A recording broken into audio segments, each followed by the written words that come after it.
Well, Stu, how's life been for you, man? How's this week? Connor, this week's been pretty good.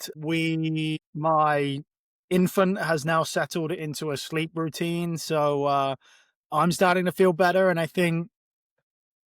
I also think I have a new level of respect for folks who push through on low levels of sleep because I'm an absolute diva if I don't get my 7, 8 hours. Like I realized Monday was a challenge. Mhm. Everyone who dealt with me will agree that that was a challenging version of stew. So yeah, feeling good, feeling ready to go and enjoying the sleep when I can get it. How about you? Not on the road this week? Not on the road at all. But dude, like having kids and then not getting to sleep, I'm so happy for you that you're like getting to sleep through the night. Like you're getting your sleep, hitting your Peloton. I'm like, you are doing like dad life the right way. Do you remember what it was like, like on the beforehand with that? Like, I have no idea what I did with my time where I thought I was busy, um, but also what I did with almost, I guess, mostly dealt with hangovers. But yeah, what I did with that like unlimited energy in the mornings. God only knows. I think I just probably worked. Yeah, That was true. it. I just like, oh, I had more cycles to do more work, and That's it. I wrote more. I That's more code, and or I wrote more maximize policy. more shareholder value. That's it. That's it. So we're gonna get to the docket for this week, but have you seen this thing with OpenAI? They dropped the new browser, Atlas. Yes. What do you think? So I'm horrified by this. I'm really horrified. Like, so let me throw this up. So I was going through. So one of our previous guests, Desesdi, had a really epic comment about this. I'll throw on the screen. It's like, do you love how much memory Chrome uses? Do you wish it spied on you more? Also, as a bonus, can multiple security backdoors? Well, great news. I've got a browser for you. And I was like, yep, that pretty much nailed my current thinking on this new Atlas browser. I don't know. I've been looking into this and I just started to play around with it. But you've got 800 million people who are using OpenAI today, and they're like, "Here's a browser." It's just a way of hoovering up all of this data about people's lives. And I'm like, the data collection is going to be insane. And then if we look at the research put out by Brave on the Perplexities browser called Comment, you get all these attack vectors. You got the prompt injection, you got the image based manipulations, you got the URL hijacking, the phishing application, so on and so forth. I'm just like, boy, we are throwing out tech into the world before we know how to do it well. It's funny. Everyone poops on Google a little bit in terms of it's like privacy and whatever. I think we might beg for Google. You might Yes. years from now. This might be the best thing that ever happens to Google is something that they have not done, which is like it's going to be interesting. That's for sure. Even just the noise, like we're just seeing, like at least people from in the circles that we talk in, I don't know what the adoption is going to be like in security conscious, security minded folks. Problem you're going to have is it's going to be this security is going to come into the room and they're going to have all of these reasons that I just listed off of like why now is not the time to move your enterprise browser to being Atlas. And then you're going to have people on the other side of this room screaming, we need innovation. We need to push the boundaries. We need to do this. And I'm just going to say that is the job. It is clear eyed risk management and it is not a fun one. So We do look. We operate in a. It's really easy for us to operate in our own echo chamber because I go on LinkedIn, all I see is security people. I spend my time on the phones and in meetings with security people. The reality is we're such a small percentage of the world that looks this way. So like we can all say it to each other and high five and backslap each other, but like 99.2% of the world still downloading it. So like, what are you going to do? yep, yep. And that's the job. All right, let's get into today then. So the first thing I want to talk about was actually we had a headline item around F5's source code being stolen. So let me just tee this up for a sec. So F5 has confirmed that a nation state actor has stolen portions of the big IP source code and internal vulnerability intelligence. These kind of blueprints that come, these are the kind of blueprints that are going to press the attacker's timeline basically from weeks into hours. So at the moment, scans are showing that there's roughly 266,000 big IP instances reachable on the public internet, with over 50% of them in the US. And this is really expanding the potential blast radius. It's as if the threat actor now has this internal knowledge of these applications and can more rapidly weaponize it.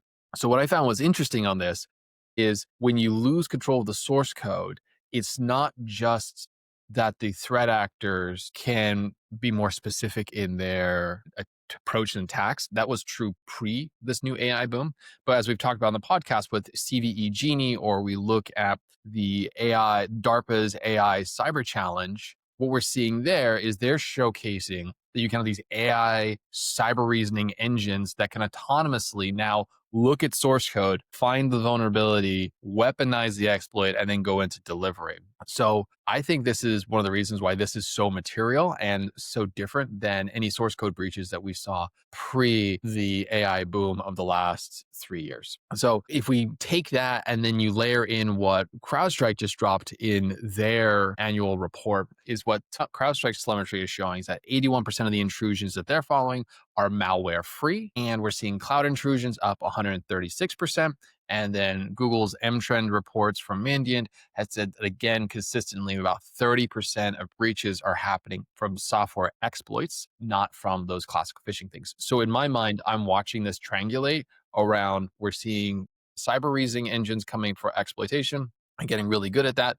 We're seeing more threat actors focusing on that area when you look at that. And then, of course, you lose the source code. They've lost the source code for one of the most important boundaries between an enterprise and the internet, which is going to be this load balancer that you're seeing. And so there's about 206,000 of these big IPs on the internet. So it's that second order effect that's really going to bite us in the rear here. So yeah, Stu, just want to get your take on this as you see it around. Isn't innovation great? Isn't it exciting, like all the things that we can do? Ironically, second order effects was the close second in our podcast name. So nicely worked in there. But it is this stupid security game of whack-a-mole is so fascinating. Like, we used AI to fix red teaming, but look at what we're leaving open here. And that's what makes this job so stupid and so fun, is like the attack vect, the attack surface just is so infinite now, and nothing like with the like innovation that we have. It's exciting, but just remember, and this goes to the point that we started on, it's like, you're, as a CISO, you have to innovate within the lines, right? You have to play the game.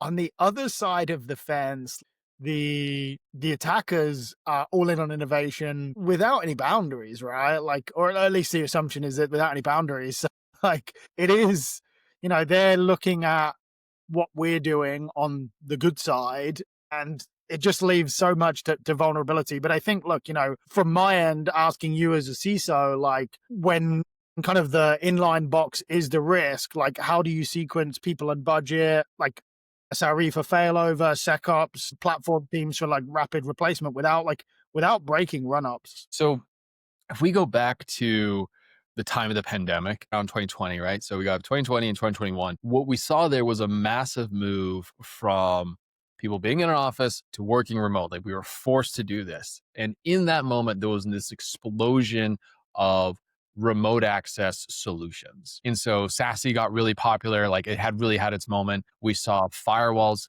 being deployed left and right so that we could have people who VPN back into the offices that go out, and all these things. But what we also saw was about 12 to 18 months later, we saw a lot of exploits start to come out around these firewalls. So you can go back to the CISA, CISAs, their news bulletins and their articles, and they would talk about how you need to patch. There's a critical vulnerability for for the firewall du jour. And it really was. It wasn't any one particular vendor dropping the ball. It was like all these vendors. Why? Because threat actors realized this is the honeypot. This is where we really want to focus, because the minute we compromise that piece of infrastructure, we can see all the employee traffic going through, sensitive data was going to go through, so on and so forth. And from that point of having that foothold in the network, you could then move laterally. You could move out throughout the rest of the organization. So that quieted down a little bit. And in my mind, this is a continuation of that story. But what makes this one, F5, losing access to their source code, so much worse than previous events is that previously the threat actors had found their vulnerabilities in the more, let's call it, the traditional way, right? But now, because they have access to the source code, it's what I said at the top of the thing, where it's like you can take these cyber reasoning models, and instead of spending months looking for the vulnerability and then weeks trying to write an exploit for it, only to run this campaign, which gave the defenders time, that timeline gets compressed now. And so again, the metric I like from CVE Genie is that we have a 51% success rate. And to develop an exploit costs less than a cup of coffee at $2.71. So we are very much in this world of threat actors getting faster. So as a CISO, like how do you combat something that's moving that fast? I think the only stratagem that works in this moment, and to be fair, should have been the stratagem that we should have looked at this, has been this assume breach. Like we have to assume the threat actor has the leg up. We have to assume the threat actor is going to move faster. We have to assume they have more focus. And so then it goes from that. So I go on the other side of this. I swing the pendulum the other way and I say, if I'm going to assume there's a breach, I'm going to want to put my time, attention, resources, training on containment and recovery. How do I prioritize resiliency over prevention of a breach and go into that direction for now? So again, there'll be cascading decisions that come out of that framework, but that ultimately is where, for me, this is a proof point that says, yes, you need to go back, assume breach, and prioritize and tailor your strategy accordingly. It's interesting. I don't want to spoil it because his podcast doesn't go live for 2 weeks, but Iman talked about what is Yes. the, like, if there could be, like, if the CISO could do one thing, it is breach management. It is incident management. I don't want to give too much away It's because called a teaser, Stu. It's okay. We can tease the episode. sorry, you're right. I'm not down with the podcast kids yet, but we're getting there, right? Like, look, should we talk about the cloud-based elephant in the room? I think we have to. I think we have to. All right, so let's talk about what happened on Monday. So on Monday, a small technology company had a hiccup. So AWS had a major outage, and that really rocked most of the world. Global. World. Yeah, it was global. So for those who've been living under a rock, so we back it up a couple of days. So October 20th, US East One, which is a region of AWS, had an incident starting around 3 a.m. and it triggered issues across 113 different AWS services. We had users reporting outages across different platforms like Venmo, AWS. They had 8,000 people report an issue. AWS had 6,000 people reporting an issue. And for me, as I saw the headlines rolling in around this outage, and we were looking at services that we had relied on as a business become unavailable, for me, this underpinned this concept around fourth party risk, which we'll talk about in a second. But just to give you a little context around who is AWS in this ecosystem, they are one of the top 3 cloud players. And these top 3 cloud players have about 63% of global infrastructure as a service. AWS has 30% market share, Microsoft roughly 20, and Google about 13. So when AWS sneezes, the entire world catches a cold. And that's what we saw on Monday when services go. It's a really good soundbite, and I think it's very true. And I look at, like, from a daily basis perspective, it's funny. I saw a meme, and it was basically Monday was the equivalent of a snow day for corporate adults because everything that any white collar worker relies on is pretty much on AWS, unified communications channels, productivity tools. Everything is spun up in AWS. I wonder, candidly, that was a really good exercise in business resilience because that was a sneeze. That was not the flu, and that was not the real collapse of AWS. But I really, like, it candidly could be a good exercise for pretty much every business right now, almost like a dry run of how ready are you if AWS disappears tomorrow? And I'm sure that is front of mind, a good time to be selling on-premise solutions. And I'm sure everybody is thinking, like, should we be relying on the cloud? Which, like, it seems to be a little more fashionable at the minute to be dragging things back to on-prem, particularly as you can run a multi-billion-dollar company for, my dad used to work in data centers, and you, like, used to have something like 10 office spaces to run a very small company. Now you could put it in a closet, and that's, like, fine, but probably a very good time to be selling on-prem solutions. And, I think, like, looking at how we are moving forwards, if you, I guess, from your perspective, does this sit with the CISO, the CIO, the CEO in terms of how businesses should be mapping for, like, this is, to all intents and purposes, like, disaster recovery and Yeah. business resilience? So as I saw the event happen with AWS, my principal takeaway from this was that word resiliency are these businesses ready to operate in the face of adversity? And what you find in most organizations is that resiliency isn't prioritized because it's not exercised that often. right? What is exercised often? Performance. Is the system working? Are we getting the most throughput? Cost management. Those are things that are tier one every day. Every Monday morning, you're going to wake up and you say, what is my cloud bill? You're going to care about the costs. Every day, you're going to say, what was my uptime? What was my performance? What was latency? Those things are measured often. Those things are tested. They're exercised often. But resiliency, can you operate in the face of adversity? Those are typically only exercised when something bad happens, right? Unless you're a company that's prioritizing this and doing tabletops and doing failover scenarios.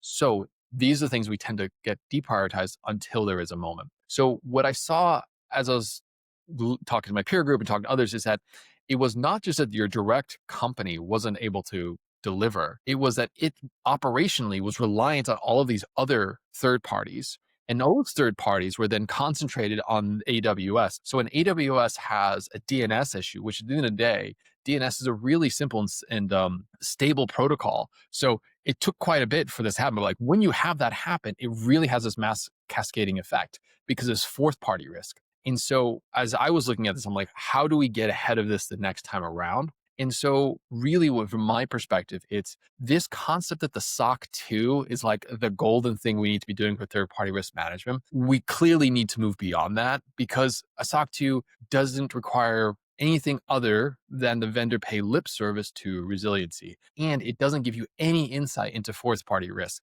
That sense of like, are your vendors actually dependent on a critical supplier like AWS? Because if they have a problem, your vendors have a problem, you can't operate your business and you can't deliver your product. Yeah.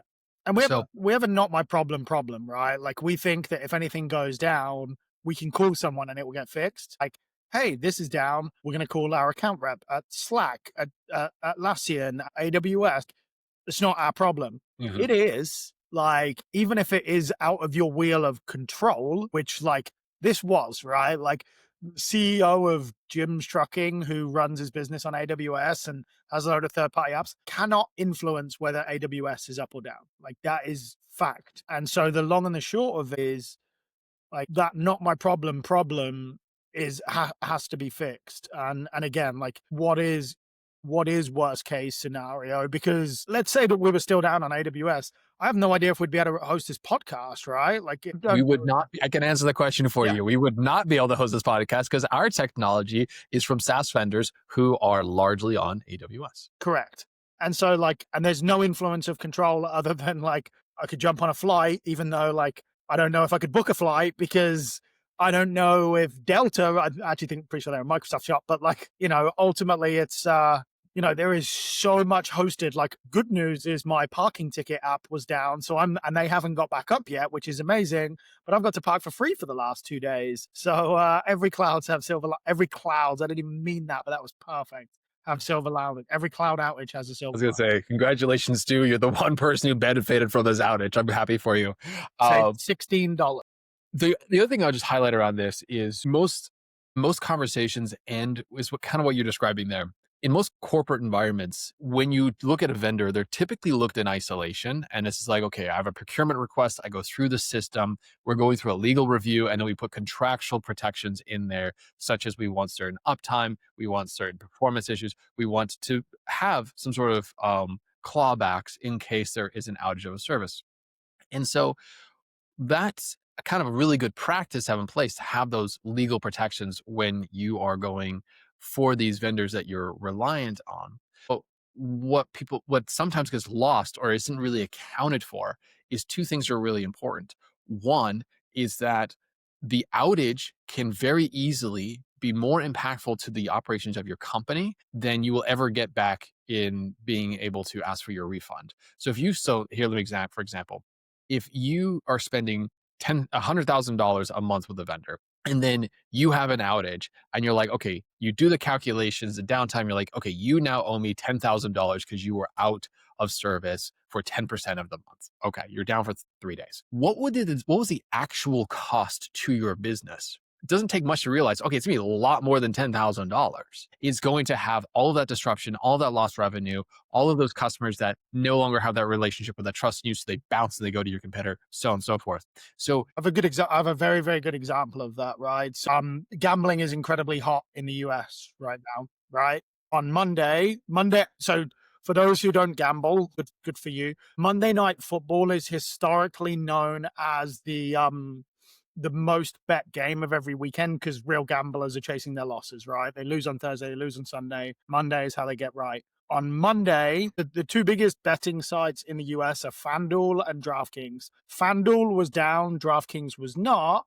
People spend a lot of money on betting apps. These are multi-billion-dollar companies, right? Like it's an issue in the US. I saw it in the UK. It's not great. But those customers that want to bet will have opened up, like if they were FanDuel regulars, will have moved over to DraftKings on Monday to place their bets, and they probably won't come back, right? So if they get K out of an outage, that's probably not like there's probably someone betting that, right? So like the real cost, and then you potentially lose a customer for life because a lot of how we trust businesses is based on their availability. It was the whole Facebook thing is like, we're never down, right? We're never down. We can't ever, ever, ever, ever go down because the second we go down once, we're out. And that you've seen the Social Network movie. That was really highly stressed because you lose a customer, right? Like once you're down once, you lose the customer and that trust is gone. So I think like the millions of dollars that are placed from a transaction perspective, that $7,327 in clawbacks is nothing. Like it's actually Totally agree. cause. And you can really, as a security leader, help anchor that point to the rest of the finance team and to the rest of the leadership team by saying, show me the LTV, show me the lifetime value of this customer, and then show me the conversion rates on not just when you have an outage, because obviously nothing's converting at that point, but show me the tail. What's the conversion rates of your customer base out of the 3, 7, 30-day marks after that? And you can measure this, and then you can say, okay, this outage, the actual cost to us was the reduction in lifetime value of those customers by those that we lost because we had a hit on conversion. Grab a spreadsheet, do that calculation once, and you'll get $1. And you can work that backwards to saying like every minute of downtime costs us X, every hour costs us Y.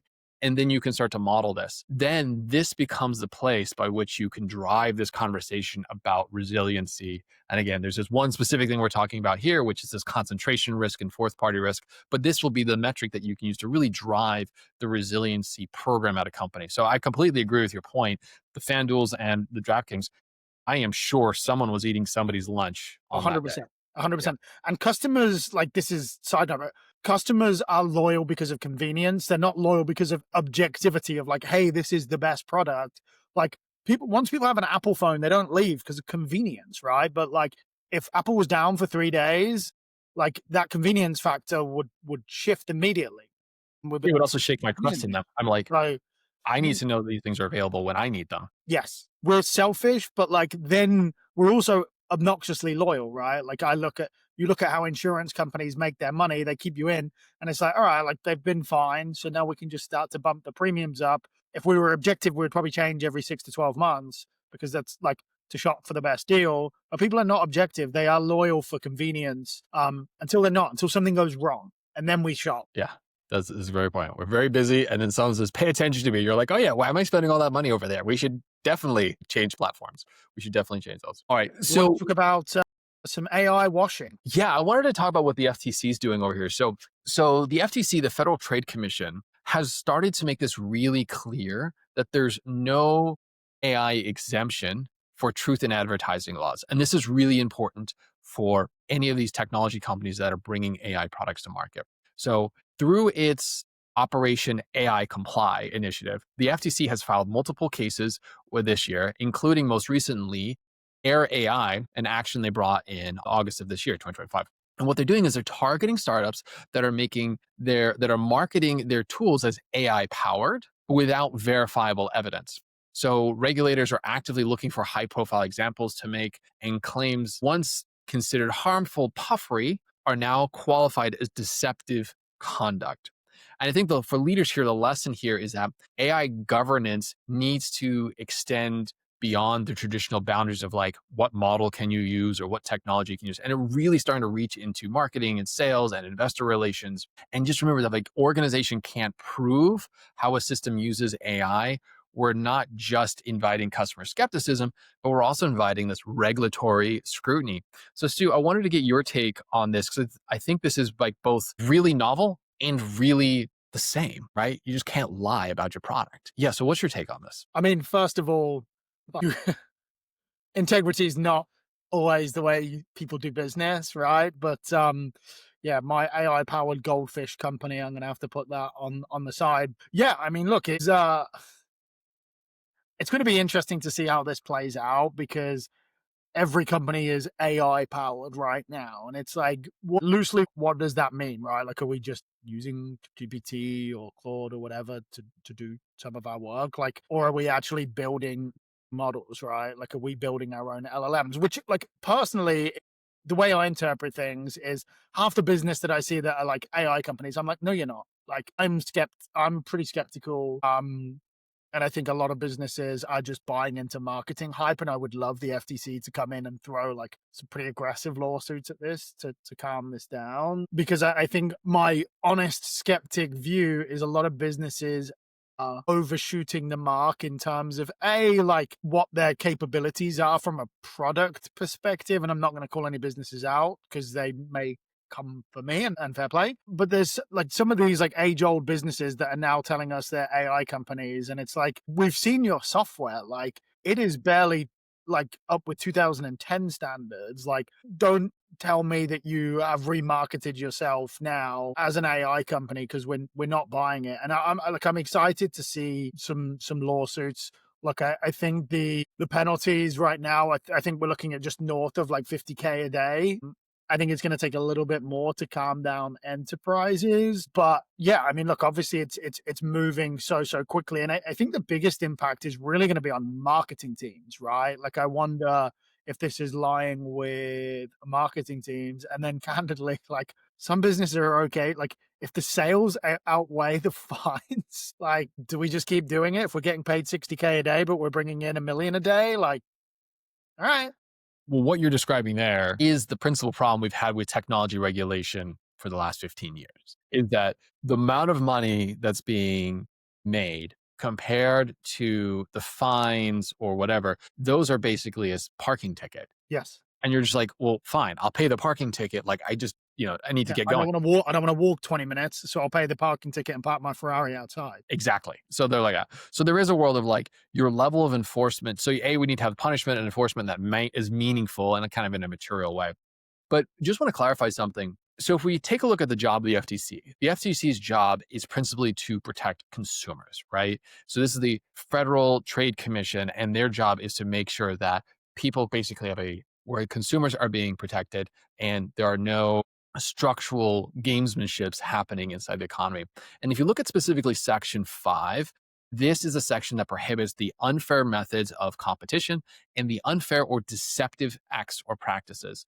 And I think really what's happening right now is the FTC is just putting a banner around this and saying, just if you say your technology is AI powered, you can say that, but you better be able to prove it. Because if you can't prove it and you're bringing this AI software to market, you are lying to your customers. And so what I find interesting about this is that this is a very clear sense of enforcement around you can't lie to your consumers who are paying for your money. I haven't looked at the court system of cases around this, but it'll be interesting to see when you start to unpack the case law around this to see how AI is getting defined. Because AI is actually a collection of machine learning, collection of machine learning technologies, right? So when we think about AI in our nomenclature, we're often thinking about the LLMs or the last step in this journey. But actually, machine learning is a very broad umbrella That of existed mathematics. for 2022. Exactly right. And so we'll have to unpack what this looks like. But I think in essence, the FTC is saying you can say it's AI, but if whether it's machine learning or whether it's deep learning or whether it's the LLMs, those would all in my mind constitute as, subcategories of AI. But it's really this idea of like, if you are trying to sell something to a customer and you are promising something and then you don't do it, that's always been against the rules. It's still against the rules. So therefore, we're going to continue to pursue this. So yeah, we'll see this. And again, there's a lot more to unpack here. This is the beginning of it. I think it's just also interesting. Like we're in a moment of US politics where there isn't a lot of enforcement around these kind of things. We're very much in a world of like, let's, Let's go. let things happen and see what happens. And this is just kind of an interesting thing that the FTC is taking this tone, which seems a little different than the rest of Washington. And we'll see how this shakes out next couple of weeks or next couple of months. Yeah. Look, speaking of shaking things out, let's talk about some of like this. This is my biggest fear, right? Like, what I want to talk about deepfakes because if I don't know if you've been tracking this, I saw Jason, who was a guest on our podcast, post something similar. But I think you had a specific instance in mind where the Darktrace CEO received a call from the Darktrace CEO. So let's talk about that. So recently, as the recent headline item is that the Darktrace CEO was walking into a board meeting. So Darktrace was recently purchased, and they're closing the deal. She walks into the boardroom, only to have the people in the boardroom look back at her and be like, "Wait a second, we just received a voicemail from you asking for all this detailed information." And asking for all these facts. And she walks in and is like, well, clearly that wasn't me. Like, what happened? And so she's gone on record now in the Times and other places saying, it was my voice. I couldn't tell the difference. And this is coming from an executive in a cybersecurity company who is really dialed in and is running a pretty good company here. So the thing to highlight with this particular incident is it's probably the first major high profile attempt or a publicized thing that's happened where a threat actor has gone after an executive. They've used deep fakes to create a perfectly matching voice print. From that, they're dropping voicemails on the right phones inside the company. Notably, this was during the time of them closing a transaction. So there's a lot of information. Everyone's on edge. Things are moving fast. This is the perfect time for a threat actor to kind of weave in there. And that's exactly what they did. So just give you some facts around the increase in deepfakes and voice fakes. So currently across North America, deepfake enabled fraud has risen about 1,740% from 2022 to 2024, which is not surprising considering the rate of new technologies coming to market around this. But it's caused more than $200 million in losses in Q1 of this year alone. There's a cybersecurity company that specializes in deepfake detection. Their name is Ironscales. I was reading their report, and they're saying 55% of organizations have experienced an AI voice fraud attempt in the last year, with the average losses of $280,000 per incident. So this is a very real problem. We've talked about it in the security community, and I do think it's time that this starts to move outside of the four walls of cybersecurity and really starts to make its way into awareness for the rest of the executive team. Yeah. So Stu, what's your take on this? It's my biggest fear. Like I'm a CEO of a business, right? Like, but also like I look at personal reputation issues that are going to start to come out, right? Like, what if somebody like mirrored our podcast, right, and then put something on YouTube and it was us slandering a particular group of people, or it is truly terrifying. I also look at, a lot of big banks use voice recognition for verification, right? That's like that works internally in terms of approvals. Like, hey, I'm calling to approve this transaction. Can you reconfirm these information? I think Sam Altman came out and said that that's basically rendered useless now, right? Like because of deep fakes that are so good that they can get past voice biometrics. There's a better word for like voice authentication, and I wonder what the future verification is going to be. I've seen a couple of videos recently. I think Jason was on the podcast and somebody yesterday who was able to perfectly talk in Taylor Swift, like had her face, but like could speak and in her voice and looked exactly like her to me as a mid-tier Swiftie. I've seen Taylor Swift live. It was tremendous, but was amazing. Like, oh my goodness, terrifying. And I'm looking at that and it's like, this is going to cause some harm for individuals. And then like for the enterprise, right? People are going to like, if so, let's say I call somebody and I tell them to do something untoward, maybe a junior employee for a small enough company that I think people pick up on me. But like, let's say you're a junior employee and Mark Zuckerberg calls you or Larry Ellison or whoever, like, hey kid, I need you to do this. Like walk into this shop and say, hey, don't worry, Mark said it's fine or whatever. And like, whoa, like that, like some of the, or hey, I need you to approve these transactions. So I don't like, again, there's, I think you need an incident response plan for sure. And I'll defer to you in terms of what a deep fake incident response plan needs to be. Mhm. But also, I think like before that, like, are we in the world of safe words again? Like, are we in internal safe words when it comes to transactions? Or I don't know. Like this is where I'm the most concerned as a business owner, because I think this is where irreparable damage can be done. So, in respects to your irreparable damage, I completely agree with you. You were talking about Sam Altman a moment ago. So, the quote is, and this is from earlier this year, about 6 months ago. This is Sam. A thing that terrifies me is apparently there are still some financial institutions that will accept a voice print as authentication, says Altman, whose comments were reported by the AP. This is a crazy thing to still be doing. AI has fully defeated that. Boom. Like that's it. So any sort of system, any sort of verification process, anything that requires a voice print. So that you need to, as a leader of an organization, be thinking through how do I remove that from the environment? And what I would offer is that if you don't have a system in place, a proactive system in place to handle authenticating critical services, then your voice print will ultimately be the default one. Why? Because people are going to pick up the phone. We've kind of recognized that looking at a text message and acting on that is a terrible idea. Looking at an email and acting on that is a terrible idea.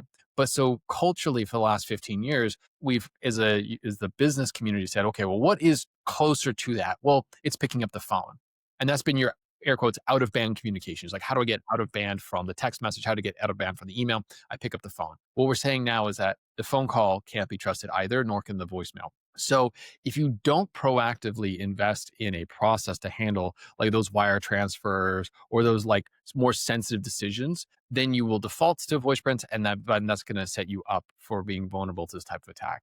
So to ask you, you asked earlier, Stu, what would be my recommendation on handling an instant response plan when it comes to this? It really comes around to a few things. The first thing would be inventory. What are the few critical services that you do need to have humans in the loop on? And again, the classic one there is like wire transfers, but there are plenty of others. Then start to think through how do you set up these processes ahead of time? So what I've seen some organizations do is they'll have dedicated applications that are focused, and what they'll do there is they will focus on biometric authentication. But what they're doing is they're really using as a one time, everyone's in the same conference room, they're setting up their phone, they're setting up their devices. Then at that point, it creates an encryption key. And then it all becomes about key management and building out. There's some platforms out there that help do that well. And so what you're doing is you're setting up these pre authenticated systems of trust that are independent from the corporate environment so that when the decision comes as, okay, we need to make that wire transfer, they can say, hey, Connor, we want your time and attention. You activate it.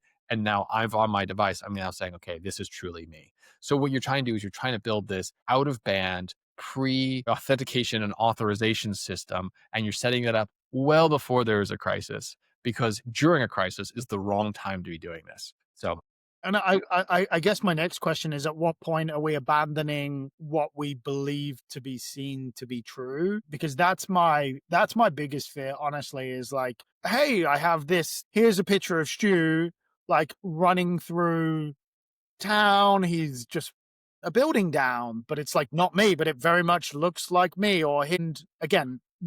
I think like that's an extreme example, but like something where maybe it is like closer to like, when do we stop believing what we see on the internet? Because we've seen videos, we've seen photos, and it's almost been, that's a source of truth. Stu was at the Golden Gate Bridge. That's Stu and Connor taking a picture next to it.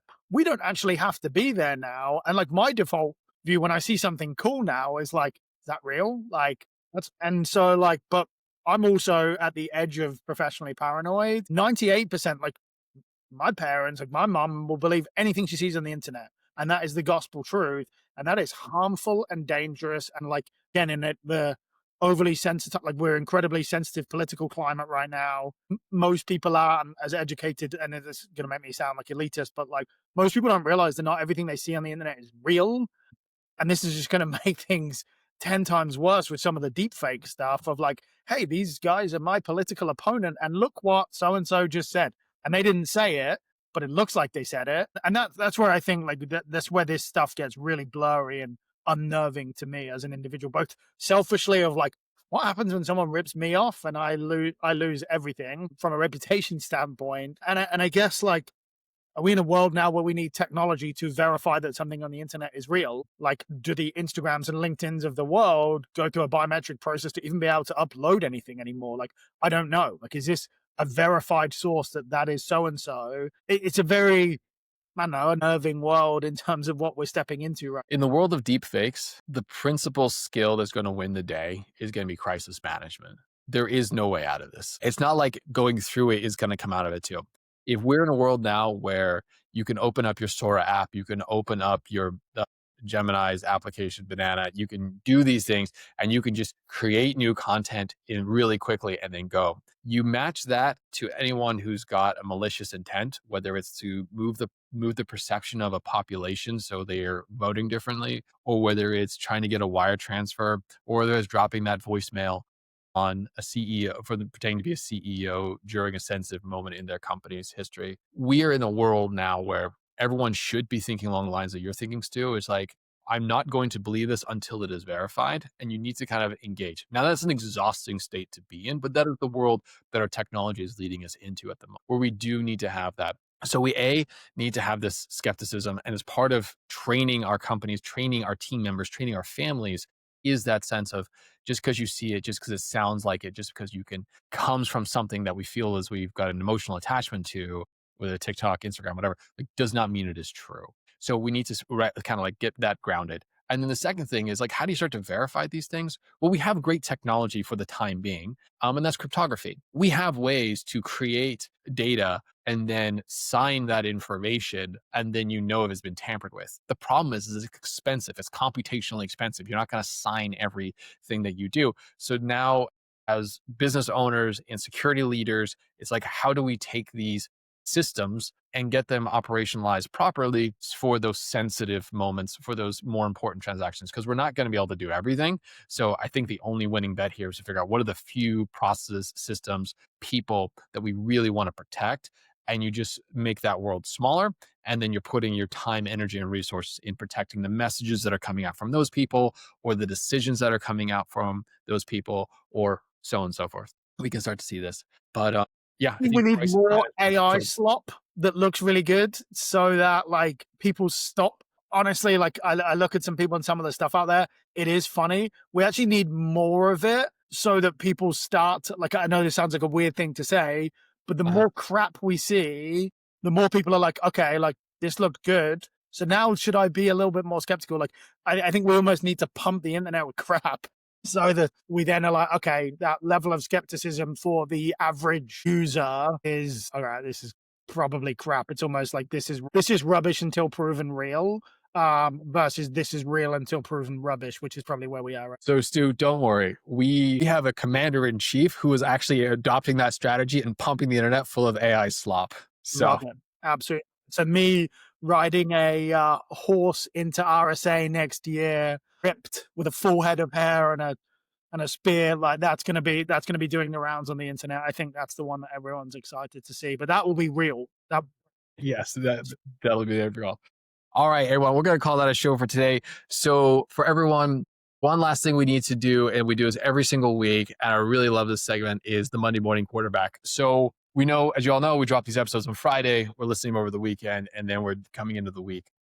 There you go. So, Stu, as we get ready and prepare for next week, what's your recommendation? What's your advice to business and security leaders out there that they could adopt next week? talk about how much you're relying on third parties. I figure it's topical. Understand what's in your control, what's out of your control, and start to talk about fourth party risk. So, whilst your vendors might seem okay, what are your vendors doing? And how much of that can you influence? And what is in place for worst case scenarios, such as an AWS outage? Love it. Love it. Mine's going to be very similar. It's go ahead and calculate what is the lifetime value of a customer? What is the reduction in conversion that you're seeing when you have an outage over the long tail? Look at 1, 3, and 30, there's 3, 7, and 30-day windows of time, and look at the long tail of that. And from work backwards to how much does it cost every time we have an outage? What does 1 hour of downtime mean? Or what does 1 hour of degradation mean for our business? And help educate your peer group around the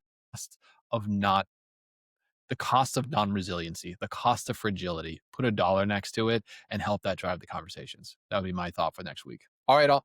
Thank you so much. And goes, anyone, if you like what you've heard so far today, please like and subscribe and really just drop us a comment as well. We read all the comments, particularly on YouTube, Apple, and Spotify. Stu and I live on LinkedIn, so drop us a note there. And again, we are working every single week to make sure this is incredibly valuable for you as we navigate this changing world that we have with the confluence of cybersecurity, AI, and the transformation of businesses. Until next time.